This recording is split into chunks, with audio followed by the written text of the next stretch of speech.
고린도전서 2장 1절부터 5절까지의 말씀입니다. 신약성경 263페이지쯤에 있습니다. 고린도전서 2장 1절부터 5절까지 말씀입니다. 우리 함께 합독하도록 하겠습니다. 형제들아, 내가 너희에게 나아가 하나님의 증거를 전할 때에 말과 지혜의 아름다운 것으로 아니하였나니 내가 너희 중에서 예수 그리스도와 그가 십자가에 못 박히신 것 외에는 아무것도 알지 아니하기로 작정하였음이니라. 내가 너희 가운데 거할 때에 약하고 두려워하고 심히 떨어노라. 내 말과 내 전도함이 설득력 있는 지혜의 말로 하지 아니하고 다만 성령의 나타나심과 능력으로 하여 너희 믿음이 사람의 지혜에 있지 아니하고 다만 하나님의 능력에 있게 하려 하였노라. 아멘. 어제 새벽에 우리가 하나님의 영광이 어떻게 나타나는가에 대해서 한번 살펴보았습니다. 하나님의 영광은 예수 그리스도를 통해서만 나타날 수 있습니다. 그리고 또한 그 하나님의 영광은 예수 그리스도의 십자가 사건, 아주 잔혹하고 비참한 아주 낮은 그 자리에 하나님의 영광이 드러났다라고 이야기했습니다. 또한 세상의 영광과 하나님의 영광은 비교할 수 없고 우리가 하나님의 영광을 맛보게 된다면 세상의 영광을 놓아버리고 하나님의 영광을 잡기 위하여 손을 뻗을 수밖에 없다라고 말씀을 전했습니다. 이 놀라운 하나님의 영광이 이렇게 우리에게 왔습니다. 그러나 우리가 이 하나님의 영광을 우리에게 어떻게 전해지었고 하나님의 영광이 어떻게 드러났는지 오늘 어떻게 드러나느냐에 대해서 조금 더 살펴봤으면 좋겠습니다. 여러분은 최고의 복음 전도자가 누구라고 생각하십니까? 두말할 것 없이 성경을 많이 기록한 바울이지 않겠습니까? 1차 선교여행, 2차 선교여행, 3차 선교여행, 그리고 서바나에 이르기까지 땅끝까지 복음을 전하기 위해서 정말 노력을 많이 했던 사람입니다. 그런데 이 바울이 복음을 전하면서 가장 힘들었을 때가 언제였을까라는 생각을 한번 해봤습니다. 여러분 언제였을 거라고 생각하십니까? 50에 하나 가문회를 맞을 때였겠습니까? 아니면 파산되어서 먹지 못하고 줄이고 했을 때였겠습니까? 또한 유대인들의 핍박 가운데 그가 하나님의 복음을 전했기 때문에 고난을 당하는 그때였겠습니까? 저는 이 모든 것은 아닐 거라고 생각이 듭니다. 왜냐하면 유대인의 핍박은 너무나도 당연한 것이었고 그 바울 스스로도 핍박이 있을 거라고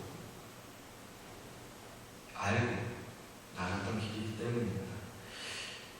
가장 마음이 무너지고 가장 사역하기 힘들었을 때는 아마 사도행전 17장에 나오는 아덴이라는 곳에서 설교할 때였지 않았을까 생각을 해봅니다. 제가 왜 아덴에서의 사역이 제일 힘들었을까라고 생각하냐면 복음을 전하는 사람에게 가장 기쁜 일은 하나님의 말씀을 전하고 복음을 전했을 때 그 복음에 반응하고 기쁨으로 돌아오는 건 아니겠습니까? 우리가 전도할 때 한번 생각해 보십시오. 사람들이 그 복음에 대해서 거부하고 거절할 때 마음이 참 아픕니다. 그러나 하나님의 복음을 듣고 기쁨으로 나오게 되고 내가 1년, 2년 동안 열심히 복음을 전했던 사람이 예배당에 나와서 함께 예배하며 예수 그리스도를 구주로 고백할 때 그때 참으로 기쁜 마음이 들 겁니다. 그런데 아덴이라는 곳에서 바울이 전도를 할 때 이 아덴은 사실 바울이 복음을 전하며 활동하기에는 최적의 환경을 갖고 있었던 것입니다. 바울은 헬라 철학에 공통하였던 사람이었고 그리고 또한 가말리엘 문화에서 하나님의 말씀을 철저하게 공부하였던 엘리트 중에 엘리트였습니다. 그가 얼마나 언변이 화려하였고 그가 얼마나 말을 논리적으로 잘했는지 사람들이 그에게 예수 그리스도에 대해서 반박을 할 때 그 누구도 예수 그리스도에 대해서 바울의 논리가 틀렸다라고 이야기를 할 만한 사람이 거의 찾아볼 수 없을 정도로 바울은 정말 똑똑하고 위대한 사람이 있습니다. 그리고 그 바울의 지적인 탁월함이 가장 잘 드러나는 설교가 아레오바고에서 설교하였던 그 모습입니다. 아덴에서 설교하였던 것이죠. 헬라 철학을 바탕으로 하여서 자기가 갖고 있는 모든 논리적인 지식, 자기가 가지고 있는 헬라 철학, 모든 것을 활용하여서 전도를 하였습니다. 그런데 이곳에서는 다른 곳과는 다르게 아주 처참한 실패를 경험하게 됩니다.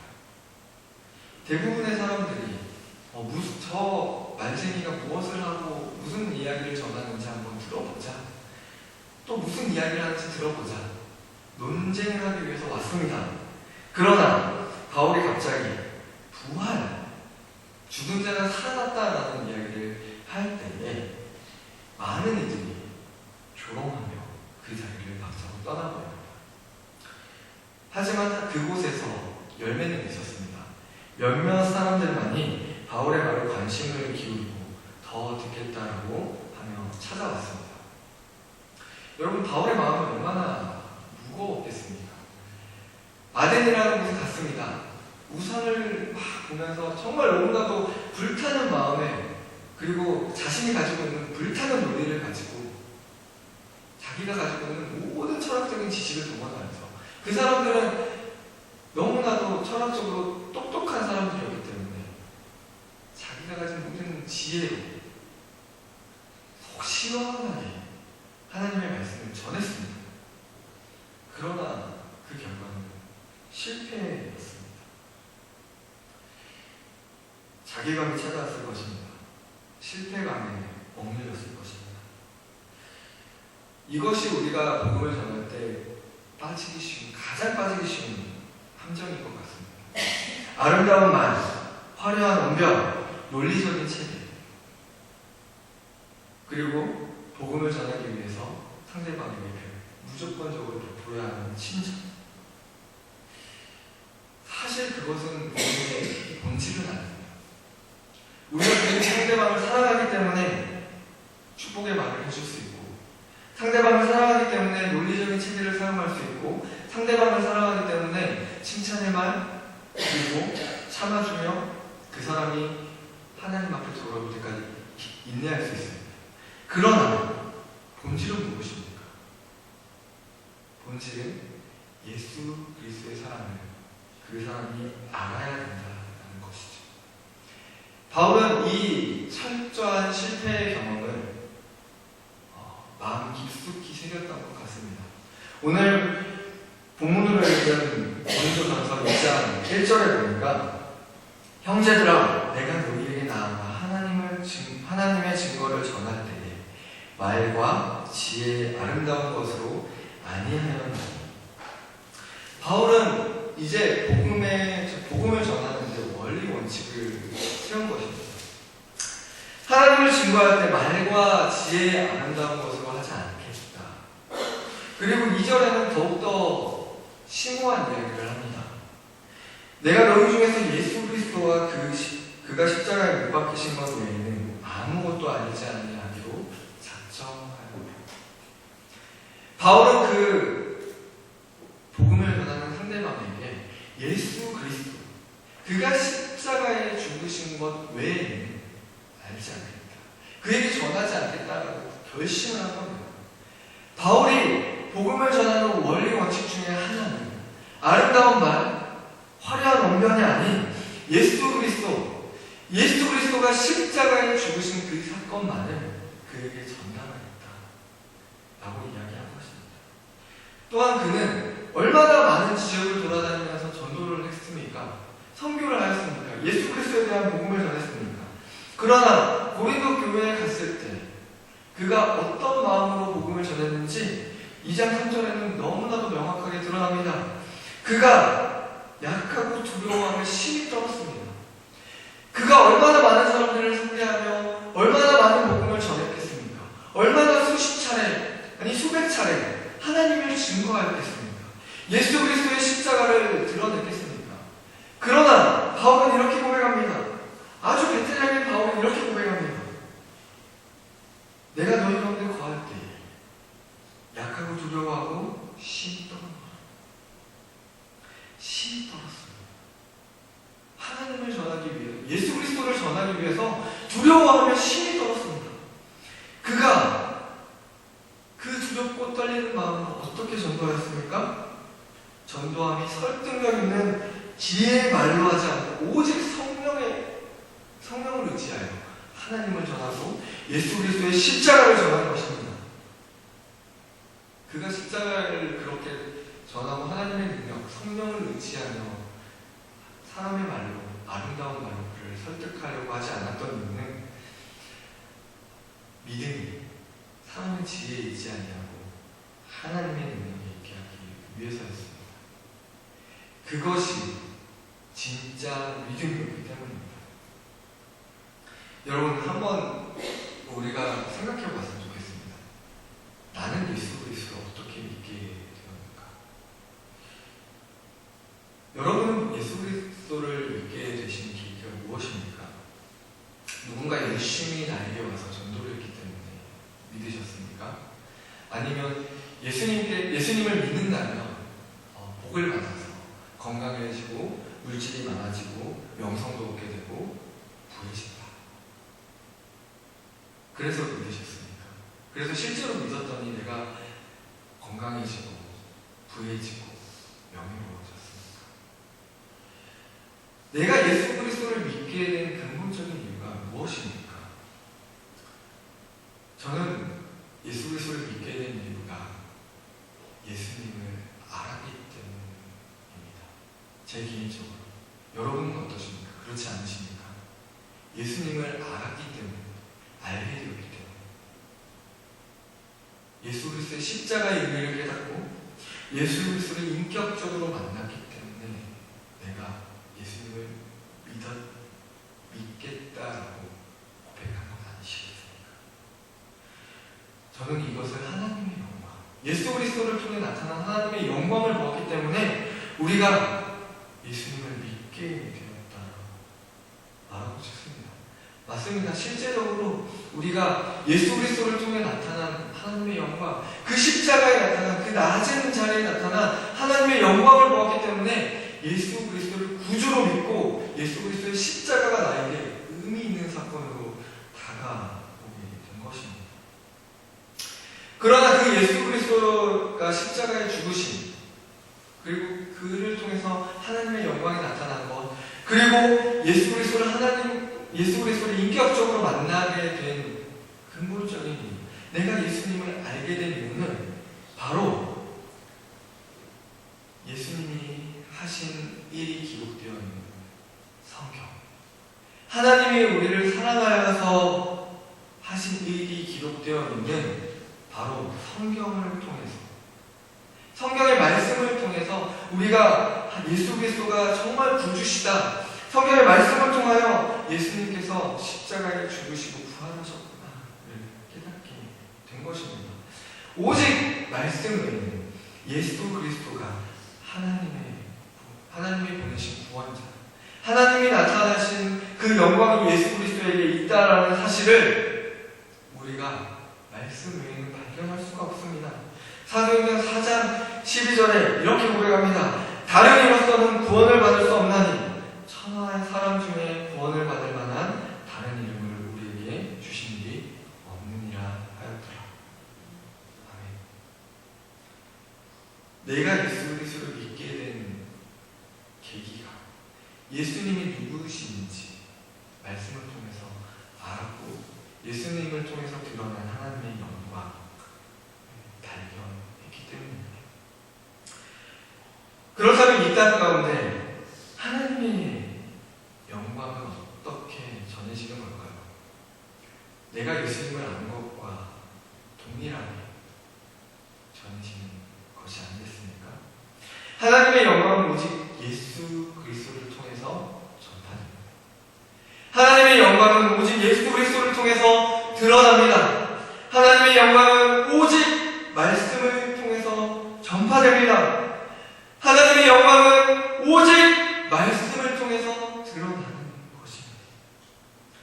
말씀 외에는 다른 방법이 없습니다.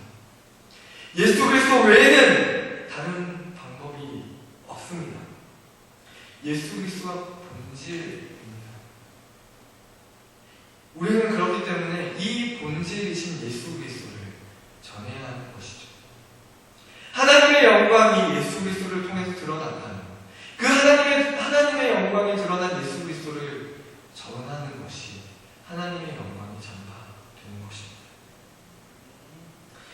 여러분, 만약 우리 성도님들에게 누군가가 선물을 주었다고 생각을 해봅시다. 여러분은 어떤 선물을 원하십니까? 제가 두 가지 예시를 한번 들어보도록 하겠습니다.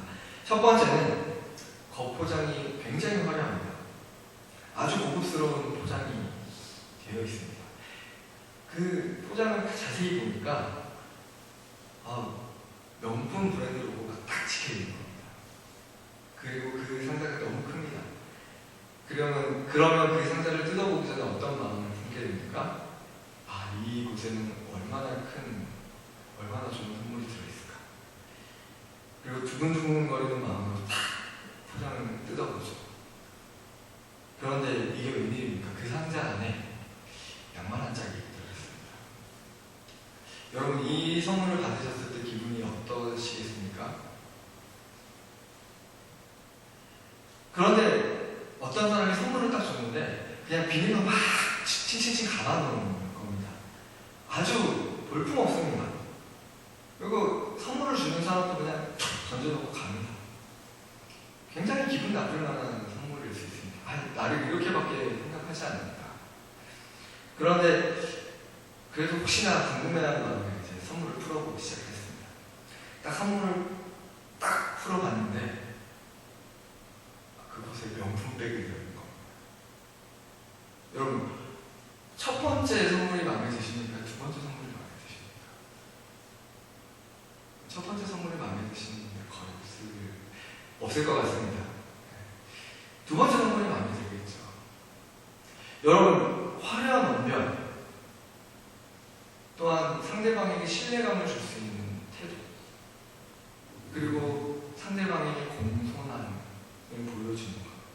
물론 복음을 전하는데 너무나도 필요한 것들이고 유용하게 사용될 수 있는 것들입니다.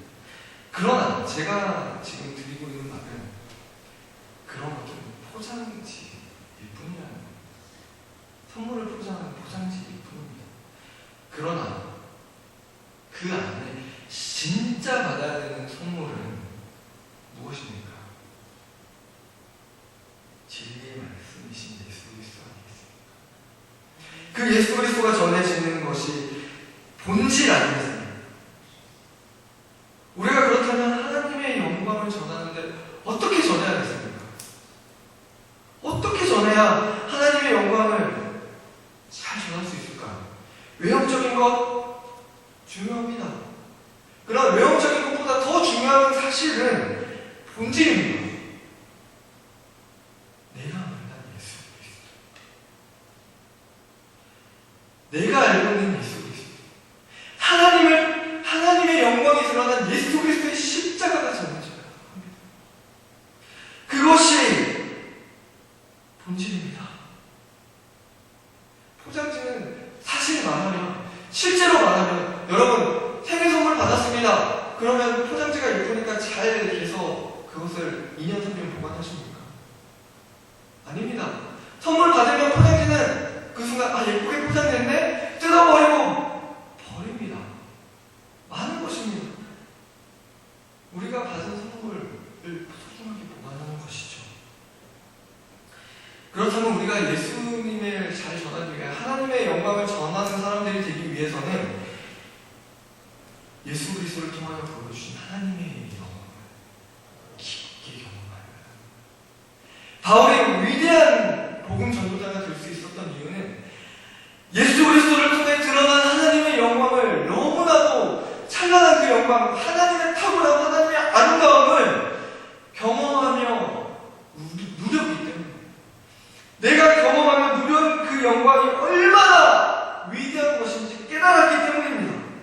그것 때문에 하나님의 복음을 위하여 죽음을 무릅쓰고 나갔던 것입니다. 그러기 위해서 우리가 어떻게 하겠습니까? 하나님의 영광을 우리가 더 경험해야 되지 않겠습니까? 하나님의 영광을 우리가 더 봐야 되지 않겠습니까? 하나님의 영광을 사모해야 되지 않겠습니까? 하나님의 영광은 어떻게 드러납니까? 예수 그리스도를 통해서 드러납니다. 예수 그리스도를 통해 어떤 일이 있었는지 우리 이 성경을 통하여 하나님이 낱낱이 기록해 놓으셨고 하나님의 영광이 얼마나 아름답고 얼마나 탁월하신지 이 성경을 통하여 하나님이 보여주셨습니다. 그렇기 때문에 우리가 하나님의 영광을 잘 전하기 위해서는 이 성경을 읽고 묵상하며 배우며 하나님의 사랑을 체험해야 합니다. 내가 하나님의 사랑과 기뻐져야 한다는 말입니다. 여러분, 자동차 시동을 걸면 어떻게 합니까? 키를 꽂고 돌립니다. 아니면 스타트 버튼을 누릅니다. 그러면 어떻게 됩니까? 자동차가 부릉부릉 하면서 신호가 걸려야죠. 신호가 걸리지 않으면 문제가 생깁니다.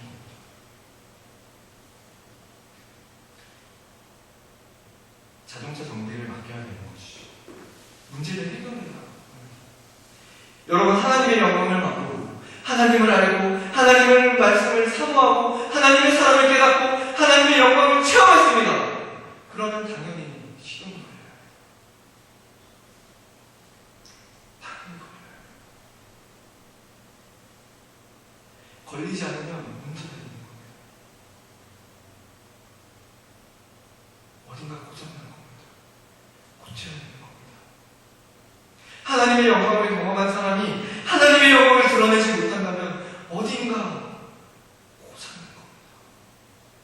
하나님을 사랑하는 사람이 교회를 사랑하지 않는다면 어딘가 고장난 겁니다. 하나님을 사랑하는 사람이 말씀을 사랑하지 않는다면 어딘가 고장난 겁니다. 고쳐져야 되는 겁니다. 하나님의 영광을 누리셨습니까? 하나님의 영광이 나의 삶을 통하여 자연스럽게 드러나야 하는 겁니다. 여러분, 제가 한 가지 예화를 말씀드리고 오늘 말씀을 마쳤으면 좋겠습니다.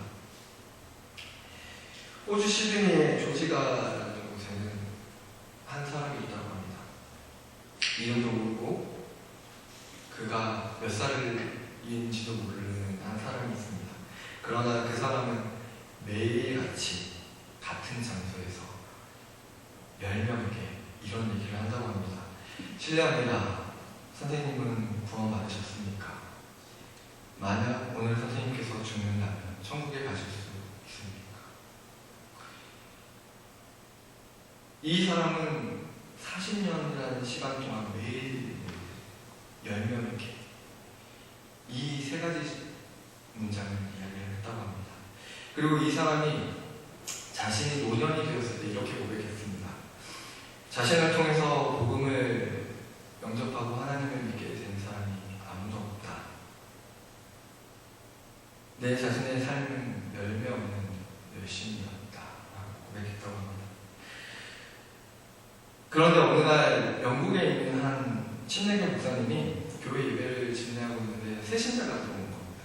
그래서 그 새신자가 이제 축도를 하고 마치려고 하는데, 목사님, 제가 잠깐 제 이야기를 해도 되겠습니까? 라고 물어보길래 3분 동안 이야기를 하라고 했다고 합니다. 그때 자기가 호주 시드니에서 조지가에서 어떤 노인에게 한 이야기를 듣고 그가 영국에 돌아와서 너무나도 그 질문이 마음에 와닿아서 예수님을 믿기로 했다는 것입니다. 그래서 그 새신자를 열렬히 활용해주고 너무나도 축복해 주었다고 합니다. 그리고 그 다음에 이 목사님이 LA와 다른 여러 곳에서 전도 집회를 하게 되었답니다. 그런데 그곳에서도 똑같은 동일한 간증을 듣게 되었습니다. 아주 신기해하여